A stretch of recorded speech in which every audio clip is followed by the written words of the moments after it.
And good afternoon, and welcome to what is about to become your first virtual tour of the beautiful, brand new St. Elizabeth Cancer Center here on the Edgewood campus. It is gorgeous. I'm Kathrine Nero, so happy to be here, along with the guy who knows this place better than anybody, Dr. Doug Flora. This place is gorgeous. You've got to be so excited this is open.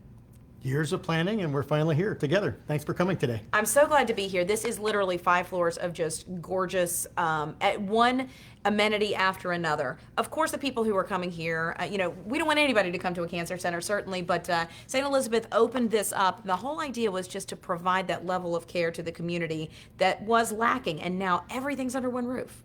Yeah, I think that's the key for us.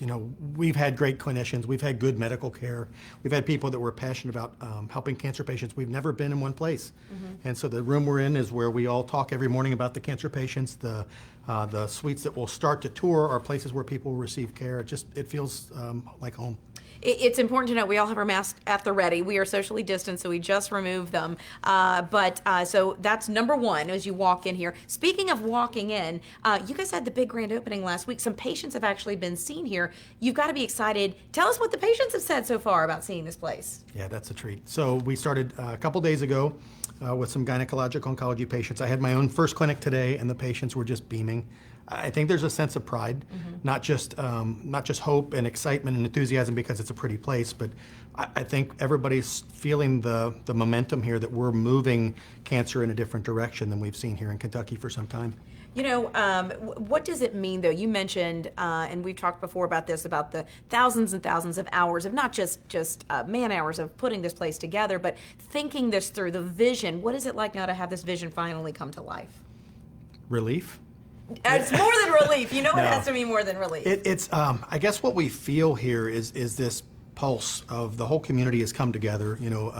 Our business community stepped up, our board, our senior leadership, our patient and family advisory committee, our clinicians and staff members.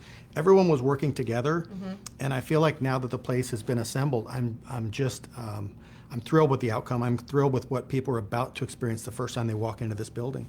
I'm checking right now. I want to see what you guys, if you have comments, if you have questions, let us know, because we're going to be doing that here throughout the day. We promised a virtual tour, and it's coming right. Just hang on for a second, because first things first, just about a week or so ago, I got the opportunity to talk with Red's third baseman, Eugenio Suarez, about the cancer center here opening and how important it is for him to be involved.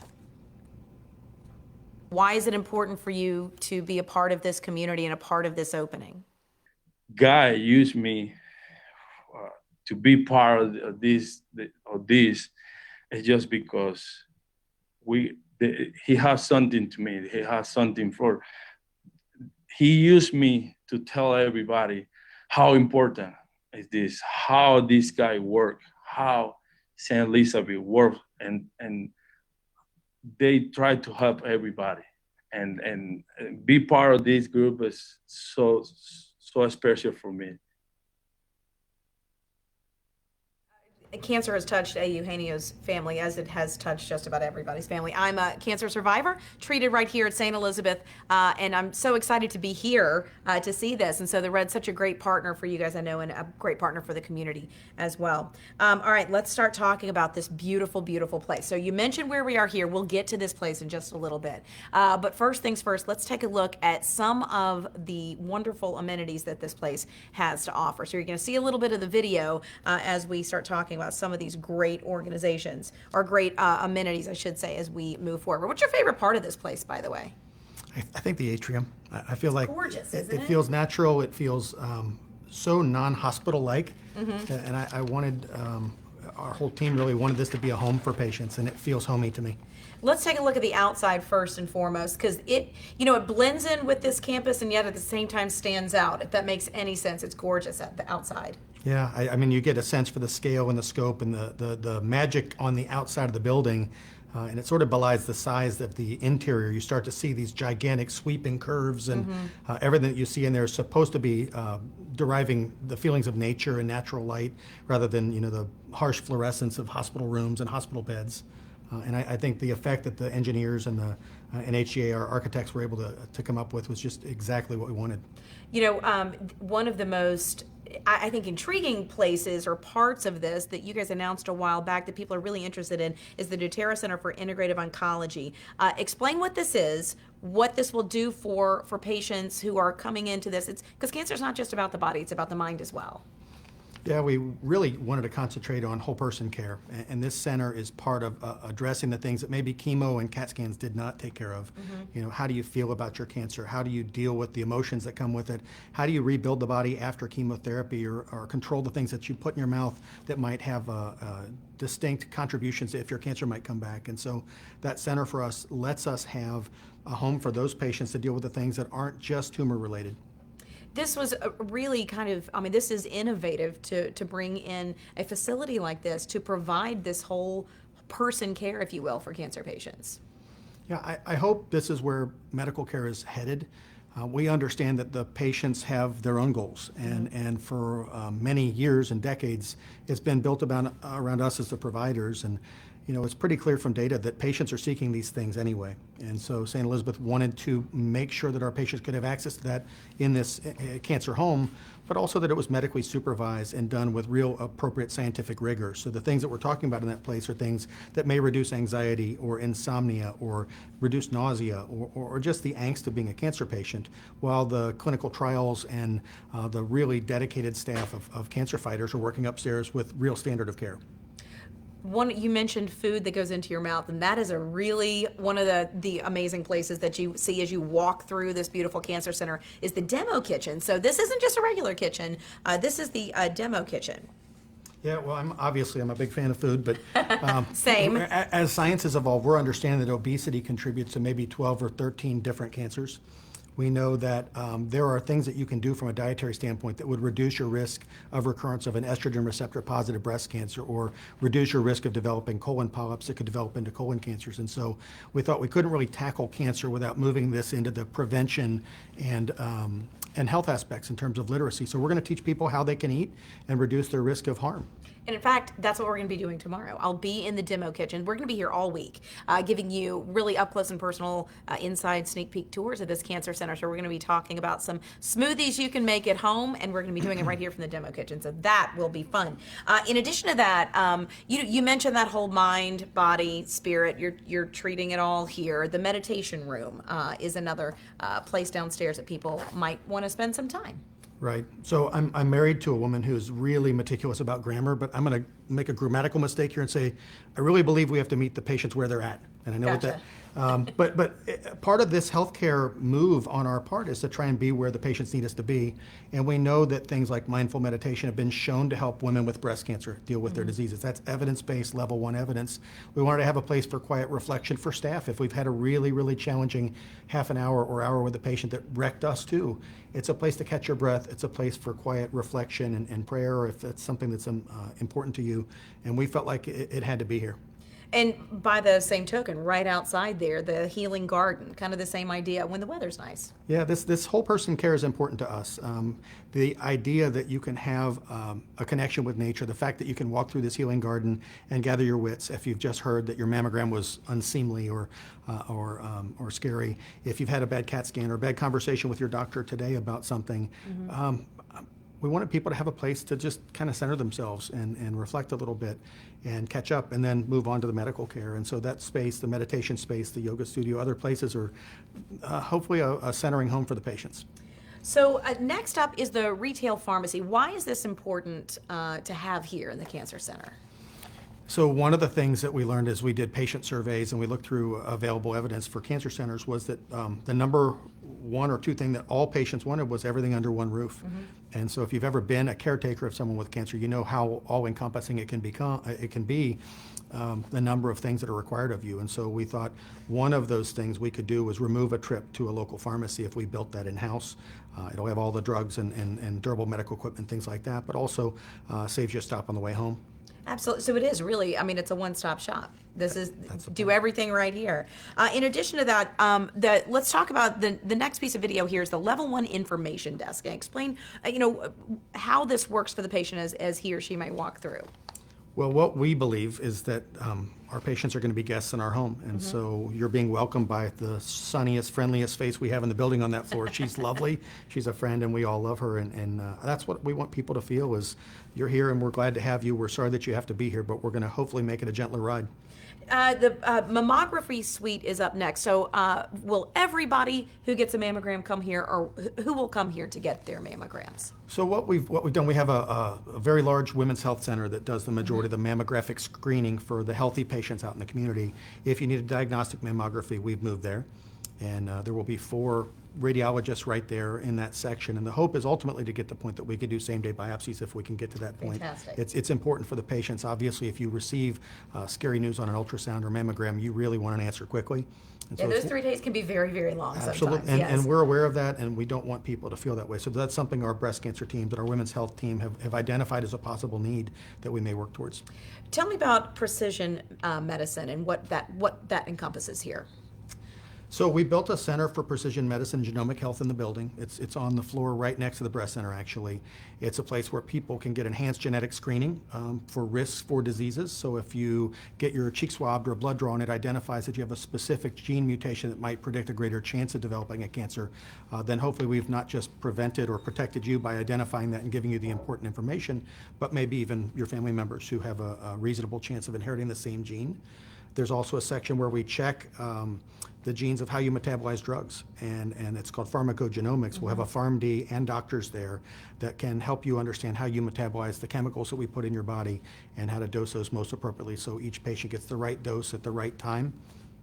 When it comes to looking at this video, you see things like mammography and pharmacy. I'm like, yeah, I got that. This next one, you're going to have to help me explain. The level 2 thoracic multi-specialty and palliative with exam room. This is when we're so glad to have Dr. Flora here to explain all this. Tell us what happens there. So we know that cancer is a team sport, and to really get top-notch cancer care, you need a number of experts involved in your care, and that's not just limited to the physicians, but in those clinics, if you arrive and say you have a rectal cancer, for example, you'll see the rectal cancer expert surgeon, the rectal cancer expert medical oncologist about possible chemotherapies, the rectal cancer expert in radiation oncology, as well as the nurses and the staff and the dietitians and the financial counselors and the research nurses and the navigators that really complement that team so that the patient's experience is delivered in a friendly, efficient fashion that meets their needs rather than having them stretch those visits out over 3 or 4 buildings over 2 or 3 weeks. You mentioned the staff and the medical professionals. We've talked about what the patients think. What do they think about having this all under one roof? I think we're excited to finally have access to each other. Yeah. All too often it's a text or it's a note sent to one another on Epic. And now in rooms like this and in the multidisciplinary clinics, those teams are going to assemble every day to take care of the patients in concert, talking face to face like they used to, instead of sort of catching each other in the hallways. There's something to be said for that. I think we've learned that during this online experiment that we've all had over the last 6 months. There is something to be said for seeing someone face to face, even if it is 6 feet apart. Tell us about the infusion bays there on level 4.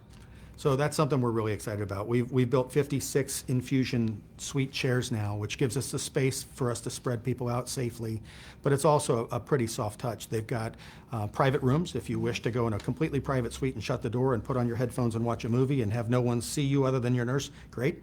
If you want semi-private, where you've got a smaller suite that has a kind of a wraparound for privacy, or if you want to do puzzles with your neighbors and roll your chemo IV up to one another, socially distanced with masks on, and we really love that space. I think it lets people choose how they want to receive their chemotherapy, and we're all different, so one size does not fit all. That's what we're learning, certainly. What about the real-time location system? Tell us what that does and why that's important. Well, that's this little guy here. So what we have are 700 stations throughout the center that are named, and we can follow the footsteps of each patient, both to make sure they don't get lost, but also to make sure that they're attended. So if you're sitting by yourself for 15 minutes and you don't move, someone on the staff will become notified, and we'll come up and attend to you to make sure that you're tucked in and headed where you need to go. What it lets us do on the staff side is identify operational problems. If there's a bottleneck that might slow down our day, we can rush to address that wherever the stopgap might be, so that everyone stays on schedule and people can get back hours of their day that we might have otherwise lost. Wow, that really sounds both efficient and helpful. Like technology really wrapping around and making that a whole person care. And then to borrow from Hamilton, this is the room where it happens. This is where, when we walked in, you said this is where all the magic happens. So tell us about this tumor boardroom, the auditorium here. Yeah, so this is a seated for about 40 people. It's an area where every morning at 7:30, the physicians and nurses and staff will convene to discuss the cases. And that means we're really individually working together. We'll review the films on the CT scans or MRI or PET scans. We'll review the microscopic pathologic assessments with a pathologist in the room explaining to us what we're looking at.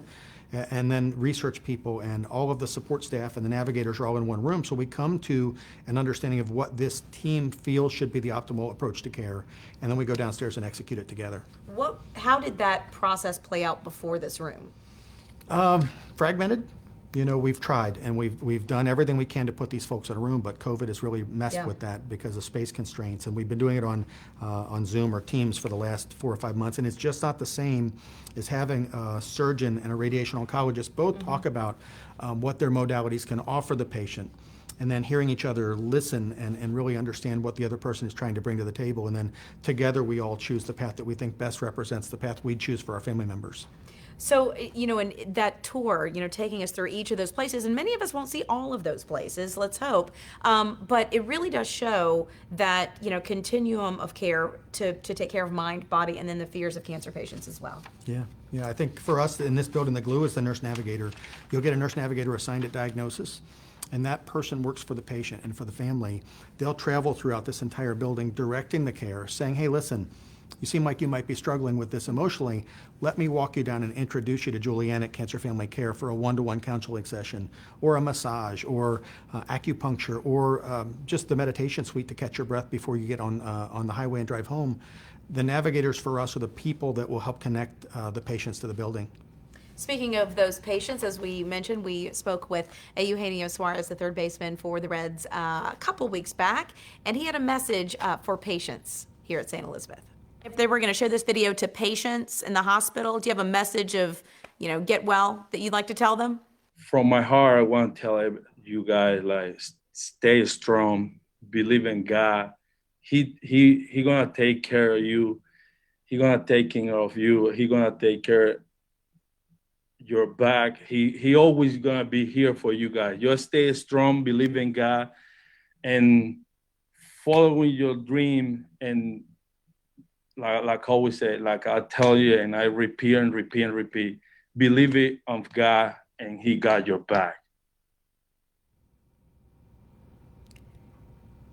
And so too does St. Elizabeth and this lovely cancer center. Any final words on this place, and for the folks out there wondering what it will be like when they may have to step foot in here? Well, I'd say thank you to those people who contributed and helped us build it. The community really rallied around this place, recognizing the need. And for the folks who need this place, we're going to take good care of you and treat you like family. And I can't wait to share this beautiful new building with you. Absolutely. So listen, you can't miss it. If you're headed anywhere near Edgewood, you will see it. Dr. Flora, thank you so much today. And listen, this is just the beginning. As mentioned, we're going to be here throughout the week on St. Elizabeth's Facebook page. So tune in around, in the early afternoon, 11:30 every day, starting tomorrow. We're going to be taking you inside some of those places. So the kitchen and the yoga studio, art therapy, all that fun stuff. Tomorrow, you may want to come back for this one. I'm just throwing it out there. We're making smoothies in the demo kitchen. So if you missed that, come back tomorrow, 11:30 right here, and you can check it out then. Thank you so much for joining me today here. I'm Kathrine Nero once again on behalf of St. Elizabeth. Thank you, Dr. Flora, as well. Have a great rest of your day, and we'll see you right back here tomorrow.